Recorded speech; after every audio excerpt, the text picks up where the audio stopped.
Hello ভাই brothers, কেমন আছো সবাই? নতুন আরও একটি ভিডিওতে সবাইকে স্বাগত জানাই। আজকের এই ভিডিওতে আমি আপনাদেরকে নিয়ে যাব গাইবান্ধা জেলার অন্যতম একটা গ্রাম্য মেলাতে, যেখানে প্রতি বছর মেলার আয়োজন করা হয়। আর মেলাটা আমার অনেক ভালো লাগে, কেননা আমার শৈশব থেকে সেই মেলাটাতে যাওয়া পড়ে।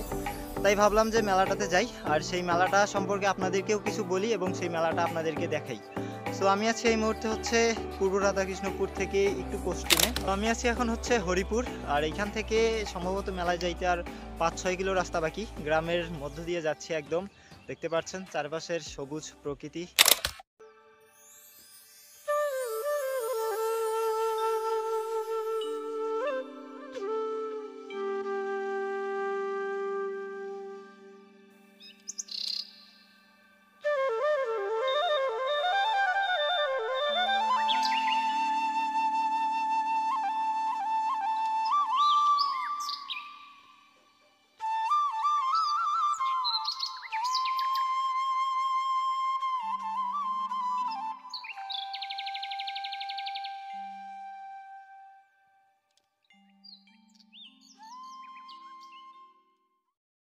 এই সবুজের সৌন্দর্য উপভোগ করতে করতে আমরা পৌঁছে গেলাম আমাদের কাঙ্ক্ষিত জায়গা ঠাকুরবাড়ি মেলাতে।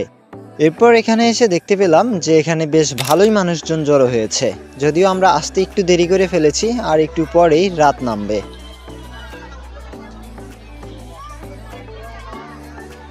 প্রতি বছর বৈশাখ মাসে এই মেলাটির আয়োজন করা হয়। মেলাটি একদম গ্রামের মাঝে, তাই এখানে মূলত ছোট বাচ্চাদের খেলনা এছাড়াও মেলার খাবার, এই দুইটা দোকানই সবচেয়ে বেশি দেখা যায়।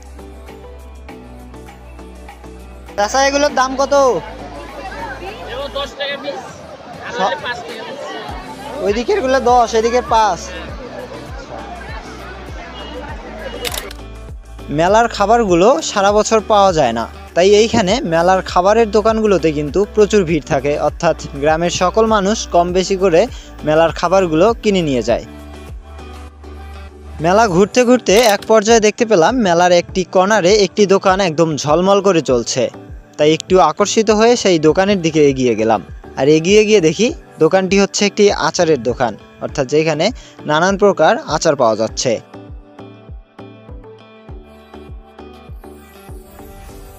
এছাড়াও আপনি এই মেলাতে মেয়েদের টুকিটাকি সাজুগুজুর জিনিসও পেয়ে যাবেন। এই মেলাতে একটি বিশেষ ধরনের দোকান আছে, আর দোকানটির বৈশিষ্ট্য হচ্ছে সেইখানে কিছু কাঠে নকশা করা থাকে, আর যেগুলোতে রং লাগিয়ে সেই রঙগুলো ছেলে মেয়েদের হাতে লাগিয়ে দেওয়া হয়। শৈশবে এই বিষয়টা আমরা খুবই এনজয় করতাম। ছোটতে আমি সুযোগ পেলেই ছুটে আসতাম এই মেলাতে, শুধুমাত্র হাতে এই রং দিয়ে ট্যাটুর মতো করার জন্য আর 2-4 টাকার খেজুর কেনার জন্য। এই মেলাতে কিন্তু নাগরদোলাও থাকে। সো আমি আর মামা গেলাম নাগরদোলাতে চড়ার জন্য, কিন্তু গিয়ে দেখি রাত হওয়ার কারণে সেই নাগরদোলা বন্ধ করে দিয়েছে।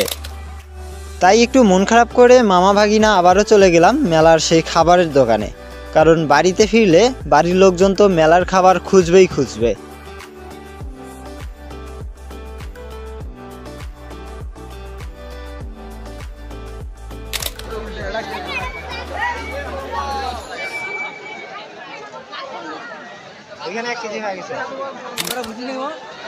তো এইবার পালা হচ্ছে বাড়ি ফেরার, কারণ এই মেলাতে ঘোরার মতো আর কিছু নেই, আর রাতও হয়েছে, আমাকে আবার ব্যাক করতে হবে।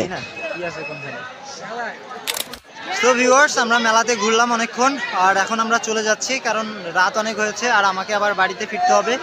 তো আজকে আর মেলাতে কিছু সময় কাটাবো না, দেখা হবে আবারও নতুন কোনো দিন অন্য কোনো ভিডিওতে। সে পর্যন্ত সকলে আমাদের সাথেই থাকুন, সুস্থ থাকুন।